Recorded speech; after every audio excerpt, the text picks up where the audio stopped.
उत्तराखंड में गैर कानूनी मदरसों पर बड़ी कार्रवाई हुई है। 15 दिन में 52 मदरसे बंद किए गए हैं।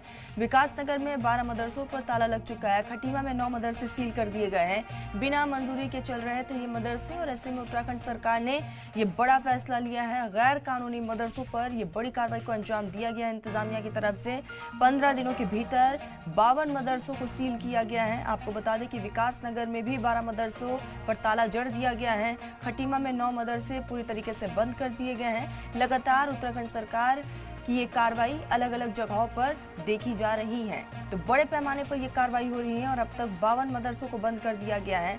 आपको बताते चले कि इस बीच जो है विकासनगर में भी कार्रवाई की गई है। पहले विकासनगर में 12 मदरसे हुआ करते थे, लेकिन अब इन मदरसों को जो है बंद कर दिया गया है क्योंकि ये गैर कानूनी तरीके से चलाए जा रहे थे।